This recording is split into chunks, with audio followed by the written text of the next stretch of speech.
If you're smart but lack discipline, the Ulysses Pact might be one of the most powerful tools you can use. Think about how often you've set ambitious goals for yourself. Waking up early, going to the gym, starting that side business, and you truly believe you'll stick to them this time. But then, reality sets in.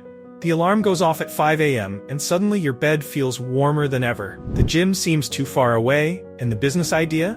Well, maybe tomorrow. This cycle repeats.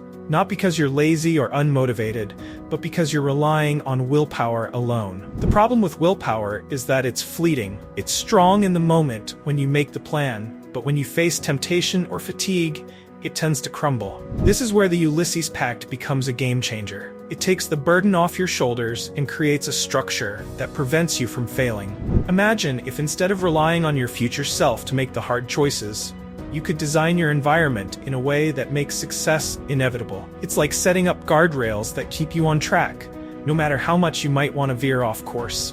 By using your intelligence and foresight, you can create a future where your goals are easier to achieve because the option to fail is simply not available. In Ulysses' journey past the sirens, he faced a challenge that no sailor had ever survived. The sirens weren't just beautiful, they were deadly, using their voices to lure sailors into crashing their ships on the rocks. But what made the sirens especially dangerous was their ability to exploit human desire. They didn't just sing random songs, they sang the one thing each sailor longed for the most. For some, it was the promise of love. For others, it was glory, wealth, or home. Whatever your deepest, most secret wish was, the sirens would make you believe it was right in front of you. Ulysses knew that no amount of willpower could resist something so perfectly tailored to his desires. So, he did something radical. He had his men bind him to the mast of his ship and instructed them to ignore his pleas, no matter how much he begged to be freed. His crew, with their ears plugged to avoid hearing the sirens, sailed safely past while Ulysses, tied up, was able to experience the siren's call without succumbing to it. This moment teaches us that temptation is often stronger than we anticipate, and it's okay to acknowledge that we can't always control ourselves. Instead of relying on sheer strength, we need to set up external constraints, systems that protect us from our weaker moments. When we anticipate our own flaws and build protections around them, we can avoid self-sabotage and achieve the things that matter most. It's easy to think you're stronger than you really are. You make a plan and tell yourself, I've got this. I'm disciplined. I can resist temptation. But more often than not, life throws curveballs. Stress, fatigue, or sudden opportunities that tempt you to stray from your path. Imagine setting a goal to save money, only to be tempted by an unexpected sale or a spontaneous trip. Suddenly, that financial goal seems less important in the heat of the moment. The truth is, we're all susceptible to impulsive decisions, no matter how determined we feel when we set our goals. Ulysses didn't make the mistake of overestimating his strength. He didn't assume he could listen to the sirens and simply sail on by. He knew his weaknesses and planned for them. By binding himself to the mast, he eliminated the chance of making a disastrous decision. We need to do the same in our lives, whether it's setting up automatic savings transfers to prevent spending, creating schedules that lock in productive habits, or asking friends to hold us accountable. The key is acknowledging that you won't always be as strong as you hope to be, and setting up systems that keep you on track even when you're tempted to give in. Let's look at how others have used the Ulysses Pact in their lives. Take the famous writer Victor Hugo, for example. Hugo's battle with procrastination was legendary. He had a reputation for missing deadlines and delaying his work until the very last minute. One day, after promising his publisher to finish The Hunchback of Notre Dame, he found himself unable to focus. The distractions of social life, parties, and leisurely activities were too tempting. So Hugo made a drastic decision. He locked away all of his clothing. Yes, you heard that right. He had his servant remove his clothes, leaving him with nothing but a blanket and a pen. With no way to leave his house without causing a scandal, Hugo had no choice but to sit down and write. The result? He finished his masterpiece in record time. This extreme version of the Ulysses Pact worked because it left him no room to procrastinate. It shows us that sometimes we need to create such radical systems to keep ourselves in check.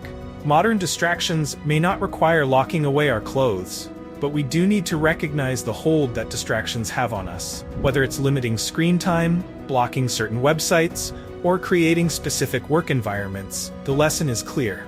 When you remove the option to get off track, your productivity skyrockets. The Ulysses Pact doesn't just apply to ancient heroes or historical writers. It's a tool that we can all use in our daily lives. Take, for example, the YouTuber who, recognizing his struggle with procrastination and social media addiction, created his own version of the Ulysses Pact. Each morning, he locks his phone away in a safe for a specific period of time. During these hours, his phone is completely inaccessible, and he's free to focus solely on his creative work. Though simple, has been a game changer for his productivity. Without the constant pull of notifications and the temptation to mindlessly scroll through social media, he finds himself more focused, more creative, and far more efficient with his time. It's proof that even small barriers can create massive shifts in behavior. The idea isn't to rely on willpower to avoid distractions, it's to remove the distractions entirely. We live in a world full of interruptions. Every ping, buzz, and alert pulls us away from what really matters. But research shows that willpower works more like a muscle. It gets fatigued the more you use it. Every decision you make throughout the day, every small temptation you resist, chips away at your reserve of self-control. By the time the evening rolls around, you're much more likely to give in to temptations, whether that's junk food, skipping the gym, or procrastinating on important work. This is why setting up systems is so important. When you put barriers in place ahead of time, you don't have to rely on willpower as much. For example, if you know you're prone to snacking on junk food in the evening, you can make a Ulysses Pact by not keeping unhealthy snacks in the house. If the temptation isn't there, you don't have to waste willpower resisting it. Or, if you're trying to stick to a workout routine, schedule classes in advance and pay for them up front. The financial commitment and the structure of a class make it much harder to back out when you're feeling lazy. It's all about creating an environment that sets you up for success. In Ulysses' case, his biggest temptation came in the form of the siren's song. But for most of us, our temptations are less mythical and more mundane. It might be the lure of Netflix when you should be working, the siren call of junk food when you're trying to eat healthy, or the temptation to procrastinate when there's something important you need to do. But just like Ulysses, we need to recognize when we're vulnerable to these temptations and set up systems to protect ourselves. Whether it's using apps that block distracting websites during work hours, setting up meal plans so you don't fall into unhealthy eating habits, or creating specific goals with real consequences if you fail to meet them, the key is to anticipate the moments when your willpower will falter. This isn't about punishing yourself, it's about creating a structure that makes it easier to succeed. By doing this, you're not just reacting to temptation in the moment, you're planning for it and neutralizing it before it can derail your progress. Now let's bring this back to a turning point in my own life. At 33, everything began to change for me, and it was all because I shifted my focus toward my habits. Before then, I had been relying on willpower, pushing myself to try harder without realizing that I was setting myself up for failure.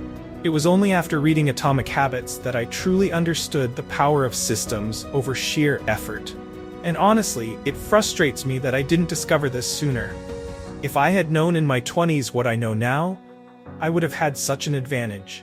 That's why I'm so passionate about sharing this message with you.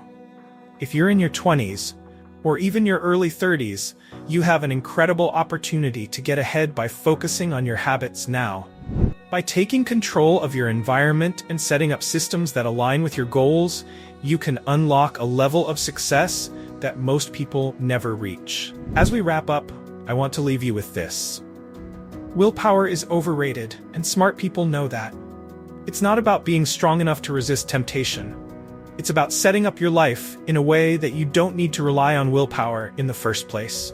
The Ulysses Pact is just one example of how you can outsmart your impulses and create a life where success becomes inevitable.